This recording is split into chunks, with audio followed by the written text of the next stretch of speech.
Hello and welcome to this special show, The Heart of Business, where we shine the spotlight on philanthropy in India. Azim Premji has decided to donate 34% shares worth over 52,000 crore rupees to the Azim Premji Foundation.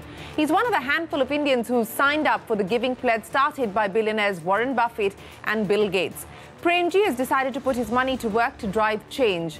While Premji's philanthropy made headlines, it also puts the focus on the trend of giving in India.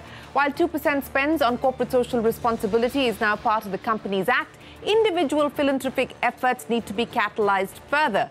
The Bain India Philanthropy Report for 2019 shows that if Premji's philanthropic contributions were excluded, Indian donations of 10 crore rupees and above have declined 4% since 2014, even as the proportion of the ultra-rich has grown by 12%. So what can be done to harness the power of philanthropy and promote the art of giving back? Joining me on the program, Sudha Murthy, the force behind the Infosys Foundation, Kiran Mazumdar-Shaw, also a signatory to the Giving Pledge, and Anant Bhagwati, author of the Bain India Philanthropy Report. Mrs. Murthy, Kiran and Anant, appreciate you joining me on this show today.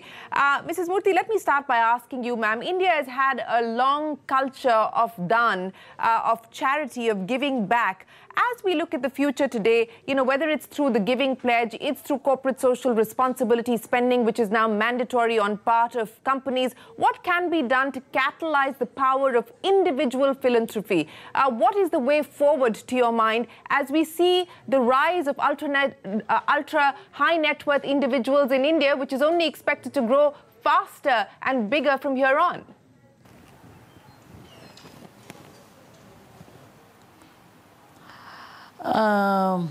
Shireen, India has that tradition of giving back, but you know, all these years it was different because it was a charity kind, in the sense you will have a temple feast, or you will have a particular community giving to their community. But now it has come out in a much different way after 2% of CSR. The reason is now it is much more systematic, like you have a strategy, you have a rule, and where you can give, where you cannot give. So this is a different, altogether different method of giving. And I am seeing there is a growth of youngsters physically volunteering and also giving individually to a cause, whichever is dear to their heart. So I'm sure that in coming years, people who particularly youngsters feel that they would like to give something which is nice, or which they are passionate, and they would like to give to the good foundations at times. Sometimes they will give directly, but we require to run any non-profit organization like a company, in the sense same auditing, same methodology of strategy. There are certain rules with the legal opinion. So in the coming years, it is going to be very significant way of giving. Absolutely. So you're talking about the institutionalization that's happened by way of corporate social responsibility being made mandatory on account of the Companies Act. So it's very clear, the rules define where you can give, where you can't give, how you can give. And you're also saying that there needs to be a more accountability and transparency even when it comes to non-profits and how they operate. Let me bring in Kiran Mazumdar-Shaw into the conversation. Kiran, you're one of the handful of Indians who've signed up for the Giving Pledge started by Warren Buffett and Bill Gates. What made you want to do that, and what is your approach as you look at philanthropy for the future of driving change in India? You know, as a first-generation entrepreneur and a wealth creator, I've always believed that wealth is something that has to be used to make a difference to society, to make impact on societal improvement. And as you know, personally, I've always believed that wealth and knowledge are to be shared and not hoarded. So I just feel that that has been my personal driving philosophy. As far as I'm concerned, I think India is is a country which is creating a large number of HNIs and wealth creators in general. And I think this is a time for people to really get inspired by the whole philosophy of giving, and the fact that wealth has to be invested to make a better society. Kiran, you've decided to put your money to work when it comes to healthcare. The Infosys Foundation, which Mrs. Murthy will speak about, has done a lot when it comes to education and also related to healthcare. Now, how do you go about it? Let me pick up on the point that Mrs. Murthy made about the institutionalization of spending that we've seen. How do you go about making decisions on where to spend, how much to spend? How do you monitor and measure return on investment, for instance, as far as the philanthropic aspect is concerned? So, Shireen, I look at, philanthropic capital as a kind of a catalytic capital or a kind of an experimental or risk capital. So there are many areas where I think you should use this kind of capital to take some bold ideas, experiment with bold ideas. And there, of course, I do things like, investing in think tanks, investing in different kinds of models of, new ideas. And then, of course, in terms of really investing in very, very well strategized areas, it's obviously about healthcare and about education as well. For instance, I've lent support to Crore University. I've lent, of course, I've lent a lot of support to building a cancer hospital and to a number of cancer areas. Now, these are measurable areas. These are areas where you can actually assess the impact you're making because you're doing it at scale. But there are a number of other areas that need to be scaled up, and you need to make those early investments to see how they will pan out. So mine is a kind of a mixed bag of how I choose areas that I want to be involved with. For instance, I've also invested and supported a museum because I feel that museums need to be built up in this country, and we need to basically, showcase a lot of our traditions. So I've done a lot of those kind of things, but I think when it comes to big ticket investments, it's always been in something that's tangible, something that can really be measurable in terms of impact, which is, setting up large universities, large hospitals and things like that. Sure. Let me bring Anant into the conversation. Anant, it's a very interesting report that you've authored, and stripped off the Premji contribution, you're actually saying that contributions from ultra-high net worth individuals have decreased 4% since 2014. What will it take to catalyze this ecosystem even further? And what do you believe are the impediments for seeing this big move towards the kind of risk capital that Kiran Mazumdar-Shaw was talking about, that Mrs. Murthy was talking about? Because even if we have to achieve, some of the sustainable development goals as a country, there is a lot more that we need to do in terms of investing behind those goals. That's right, Shireen. And hi, and good evening to everyone. So I think the interesting thing is it's a little bit of a glass half full, half empty situation, which is while there are exceptional examples like Premji and Sudha and Kiran, etc. I think what's happening is a very large number of people with money are still taking a very fragmented and non-strategic look at philanthropy. So to give an example, in for-profit, the very common term is what percentage of the addressable market am I catering, right? Why are the same people not looking at what percentage of the addressable problem in India? Problem could be, let's say, let's say underprivileged adolescents. Am I actually doing? And if you just take that one metric, so the whole theme of the report is put outcomes at the center and look at what percentage of the addressable problem of India's problem. And if it's less than 1% or 5%, then what are we doing? So I think one part of the problem is not having the outcome at the center. And the second part is not having vehicles which are more collaborative and more accountable, which can absorb capital of that magnitude. The largest NGOs will be very small in India compared to other places. So I'd say both sides. That is a challenge. And let me get Mrs. Murthy to discuss both those issues. Mrs. Murthy, you know, one of the problems, and we've discussed this in the past as well, is how do you actually build scale? Now, whether you talk about the healthcare problem, which Kiran is trying to address, or we talk about the education problem, for the size of the problem that India needs to address, you need a lot more collaboration and you need a lot more money. What is it going to take for us to get more collaboration across this ecosystem of philanthropy, which currently is very, very fragmented and, as Anant pointed out, perhaps even non-strategic?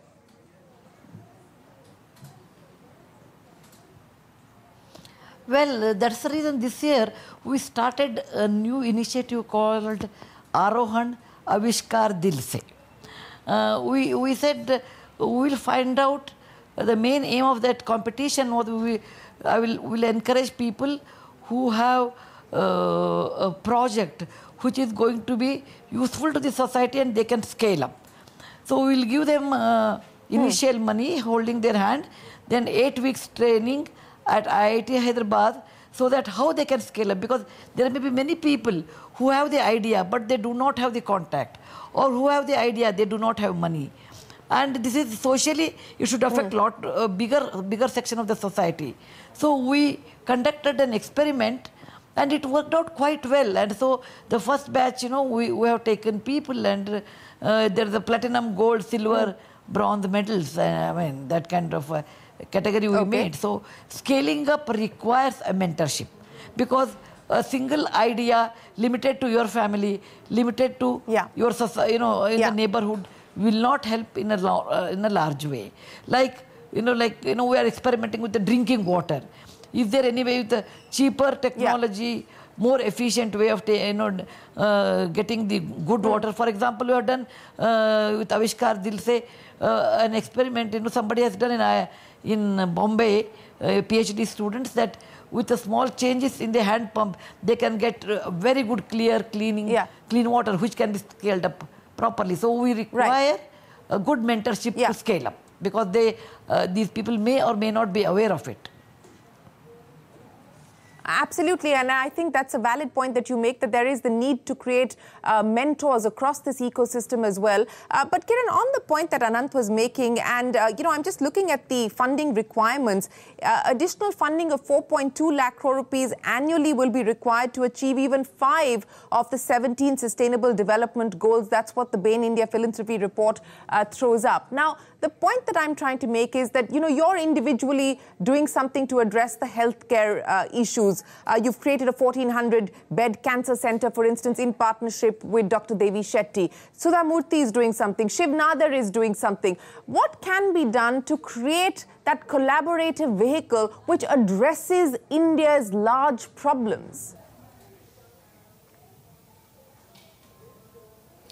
So I think, you know, a lot can be done, but as Anant said, that, you know, it's really about the absorptive capacity of where you invest. Now, one of the things that I've been investing in is, you know, really the whole arena of science and society, science and technology.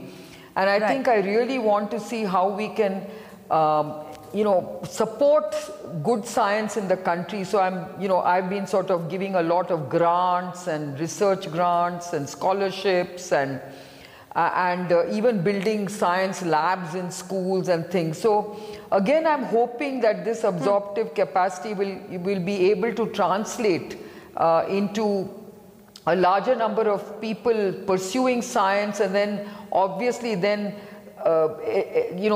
giving back to society through their own pursuit of science and technology. Now, I think each one has to choose your calling. I think it's very difficult to just focus on the sustainable development goals that you're talking about. Sure. And I think when it comes to corporate social responsibility, yes, I think you should look at the SDGs and see where can you play. But I think what Anand made a very important point is that how do we basically create large NGOs, you know, like the Gates Foundation and others, to really start doing things at a much bigger scale. And that's where I think the government also should be working with us to scale up. Now, for instance, we have started this digital primary health clinics, but it's more to catalyze the concept of digital primary health clinics with the hope that the governments will run with it and expand it and scale it up. So I think there's an urgent need for the government to collaborate with philanthropy and with philanthropic capital to see how they can use this risk capital or catalytic capital to really experiment with new ideas and then scale them up through the government kind of programs. Well, that was the aspiration even as far as the corporate social responsibility spending was concerned. Ananta, to pick up on the point that's being made there by Kiran, the role that the government can play both as a collaborator as well as a facilitator, and what the experience has been so far with the CSR spending. Because if I take a look at your report, you're basically saying that 15% of the average budget continues to be unspent for the year 2018. Yeah, and you know, just to second Kiran's point, I think if you just look at the numbers, there is literally only one production engine which can solve this problem. It's the government of India. And catalytic capital, which is the private philanthropy, can go a long way. Think of it like lubricating oil, right? If you think of private philanthropy as the fuel, it'll actually not go far. And three things which can happen. One is talent, because it's very hard for the government to inject the right kind of talent at the front lines, which needs things to move. So private philanthropy can pay for some of that. Program management. Government has many ministries. If you go to the front line at the panchayat, there might be 6 people working, not coordinating. So program management at the front line. And then proving risk and innovating, the point which Kiran made. I think there are clear catalytic roles of the private philanthropy which can enable the government. I think both parties have to come together. But, you know, frankly, there are examples where people are coming together, and those are the places where the impact is magnified, because, you know, that's very critical. Okay. Just on CSR, I think the challenge is... Where does it work? You know, CSR, you know, my before belief... we get to CSR, there are examples. Where has it worked so far? And can you give us some examples? Take a look at HIV. Like, HIV elimination in India has been a fantastic story. There was a time where it looked like India is going to become the, you know, place where HIV is going to spiral out of control. It was not something where we heard too much news, but the figures were really alarming. And actually, you know, Bill Gates Foundation was one of the entities which came in. The whole program was managed by the government, and frankly, you see the results now. So I would say there are examples, but, you know, there can be many more. But on the CSR, I think the one request I'd have is if the CEO can spend even like 5% of their time asking the strategic questions, saying what is the percentage of addressable problem I'm solving and how, rather than delegating it to the foundation head. Because the issue is, it is too strategic to delegate. And the same business principles, if applied here, will actually, you know, go far. But today, that's being delegated down 2 levels, 3 levels below the CEO. And that's why we see the results which is in front of us right now on CSR. Okay, so that's the challenge that the corner office faces when it comes to the CSR spendings. But Kiran Mazumdar-Shaw and Sudha Murthy, I want to come back to you because, again, I go back to the data that the Dasra and the Bain report shows up. Ultra-high net worth individuals have the potential to give 2.5 to 3.5 times more than they are currently giving. Kiran, what will it take to catalyze the growth of this philanthropic capital? What will it take to facilitate the growth of this movement? I think people have to be inspired to give. And I think if it becomes a culture, the giving culture is celebrated. And if the giving culture is looked upon as something worthy of emulation in a big way, I think you'll find people actually, you know, doing more. And I think media also has to celebrate philanthropy in a much bigger way. And it's not just about, you know, Mr. Premji or myself or somebody else signing up with the giving pledge. But I think you need to celebrate philanthropy of every proportion in a bigger way than what it is being done today. So I think there is a lot of giving. I think I find a lot of the young techies in Bangalore who want to contribute. But I think we need to basically make it a habit and make it into a something to be proud of, you know, something to celebrate, something to emulate. I think that's the way you have to do it. And I think it has to become a very, very important habit for everyone who is earning a lot of money. Yeah, Mrs. Murthy, what would your thought be on how do we make this part of the culture?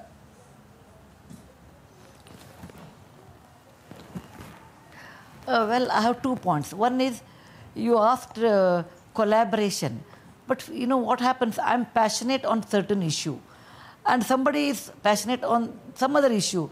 So unless the minds are collaborated, you cannot collaborate to NGOs.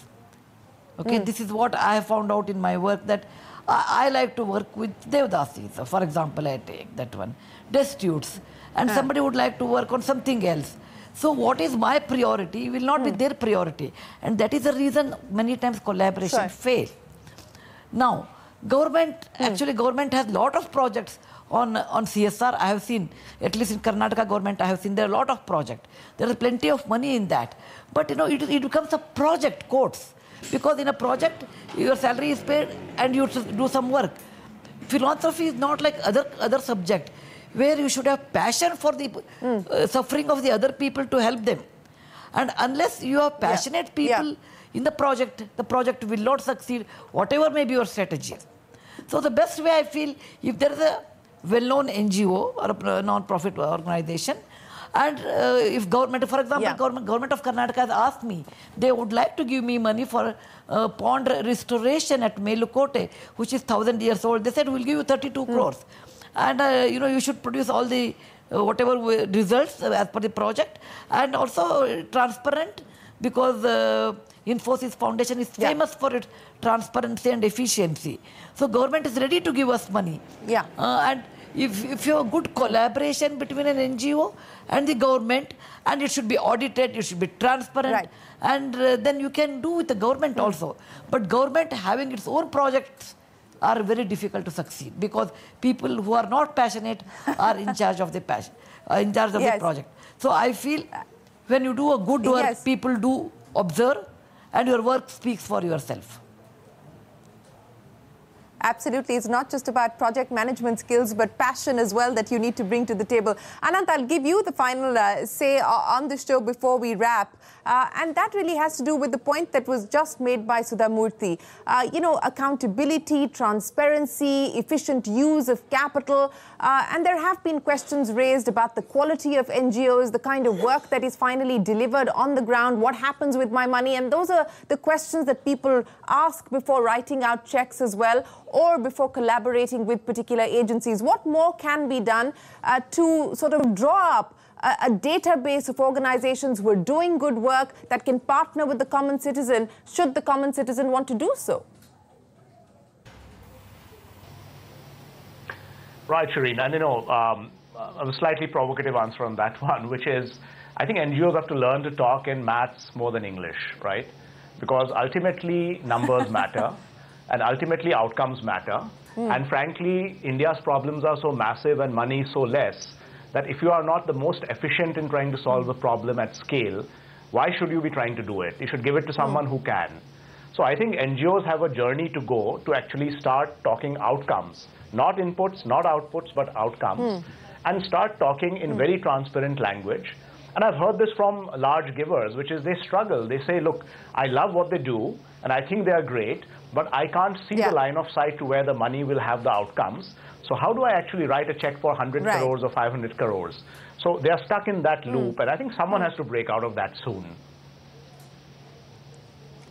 Well, we hope that we do see that breakthrough. Kiran Mazumdar-Shaw, you know, you've clearly been inspired to sign up for the Giving Pledge. What has been the single biggest, most inspiring moment for you to want to do that? And I'm hoping that people will be inspired by what you say on the program. So share with us what that eureka moment was for you. Well, I think just seeing what everyone, like, you know, like the Gates, the Azim Premji and many others were beginning to do with their wealth actually inspired me, and it actually resonated very well with my own philosophy of giving. And I just felt that this was a great way of being a part of that giving culture. And so I signed up. Basically I did go and attend a giving pledge get together, and I saw everyone, being so proud of giving and making sure that they actually engage and participate with the giving process. And that's what really inspired me, saying, hey, this is something that I have to be a part of. Mrs. Murthy, what continues to inspire you, and what would your words be to the young people who are watching this show, the ultra high net worth individuals?